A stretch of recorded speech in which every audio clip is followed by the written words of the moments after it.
Today we're diving deep into the 2025 Kawasaki Vulcan 200, a bike that's more than just muscly. It's a carefully crafted blend of power, comfort, and bold cruiser style. For riders who crave long-distance rides without sacrificing torque or presence, this machine makes a compelling case. Kawasaki has evolved the Vulcan series yet again, and the Vulcan 200 shows how far they're willing to push the envelope when it comes to heavy cruisers. Let's start with the side view, where the Vulcan's attitude is impossible to miss. From the low-slung frame to the imposing 2000cc V-twin engine that dominates the bike's profile, everything screams brute strength. The silhouette is long and aggressive, with a stretched wheelbase that gives it that classic cruiser stance. Kawasaki hasn't gone overboard with chrome here, instead opting for a more refined mix of matte blacks and brushed metal finishes, depending on the trim. The exhaust pipes run long and low, adding to that drag bike feel, while the swooping fenders hug the wheels just right. The tank has been slightly reshaped this year, giving it a more contoured profile that flows better into the seat. Even when it's parked,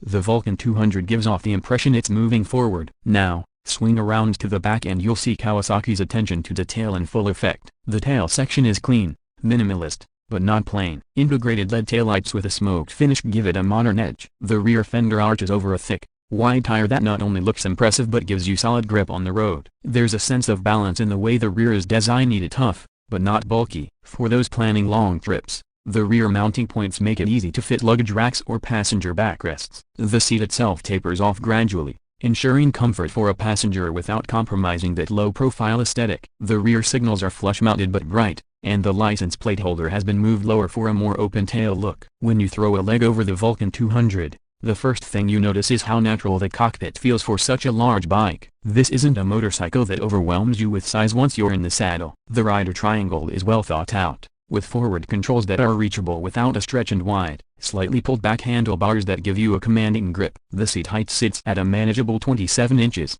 low enough to flat-foot for most riders but high enough for solid cornering clearance. Kawasaki has given the Vulcan a subtle digital upgrade this year. The instrument cluster features a mix of analog and digital, a classic large-face speedometer up top, and a fully digital lower screen that shows RPM, fuel range, gear indicator, and ride mode. It's not flashy, but it's functional, and it fits the cruiser vibe without feeling outdated. Switch gear is intuitive, tactile, and cleanly integrated. You get heated grip options, cruise control toggles, and a ride mode selector on the left switch cluster. Bluetooth connectivity is available through Kawasaki's Radiology app, which allows navigation prompts and phone alerts to show on the screen. The mirrors are surprisingly useful, offering wide visibility with minimal vibration even at higher speeds. Speaking of higher speeds, let's talk performance. The heart of the Vulcan 200 is a newly refined 2000cc liquid-cooled V-twin that delivers 117 horsepower and a massive 138 pounds-to-feet of torque. That torque kicks in early and pulls hard through the mid-range, giving you effortless roll-on acceleration even in top gear. Whether you're overtaking on the highway or cruising through mountain passes, there's always grunt on tap. The engine has been rebalanced this year to reduce vibration, making for a smoother ride without losing the throaty character that V-twin fans love. The transmission is a 6-speed unit, and the gearing has been tweaked to make highway cruising more relaxed at around 2,800 RPM at 70 miles per hour. Shifts are solid, positive, and the clutch lever effort is lighter than you'd expect for a bike with this much torque. Kawasaki also added a slipper clutch to prevent rear wheel hop during aggressive downshifts. Ride quality is a major focus for this update. The Vulcan 200 now features Showa dual rear shocks with adjustable preload and rebound damping, paired with a beefy 49mm front fork. While it's not a sport bike, the suspension is surprisingly composed on uneven roads. It absorbs bumps without bouncing you out of the saddle, and remained stable during spirited cornering. This is a big bike that doesn't feel like you are wrestling a barge when the road gets twisty. Braking is handled by dual 320mm front discs with 4-piston calipers and a 300mm rear disc. ABS is standard and unobtrusive. The stopping power is solid,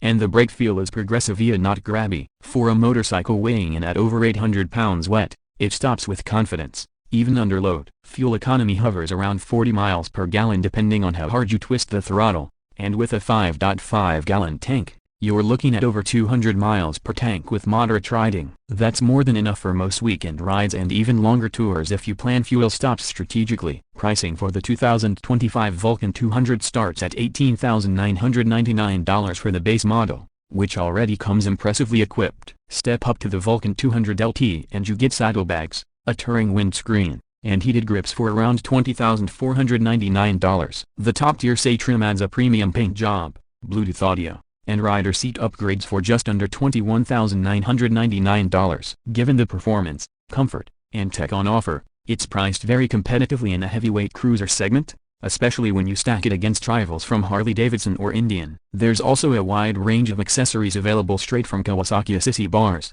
engine guards, highway pegs, taller windscreens, and even custom seats to fine-tune your setup. And yes, Kawasaki knows riders love to personalize, so everything is bolt-on friendly without having to hack into the wiring or structure. So, what's the final word on the 2025 Vulcan 200? It's not just a statement by Kia, it's a bike that backs up its looks with real substance. The engine is a torque monster, the ride is refined, and the styling is both timeless and aggressive. Kawasaki has managed to make it feel like an old-school cruiser while integrating just enough modern tech to keep things relevant without overcomplicating the ride. For riders who want a big-bore cruiser that canter, flex on their boulevard, and deliver a grin every time you twist the throttle, this bike deserves a serious look. It's not trying to be something it's not. It leans fully into its identity, and that's exactly what makes it special.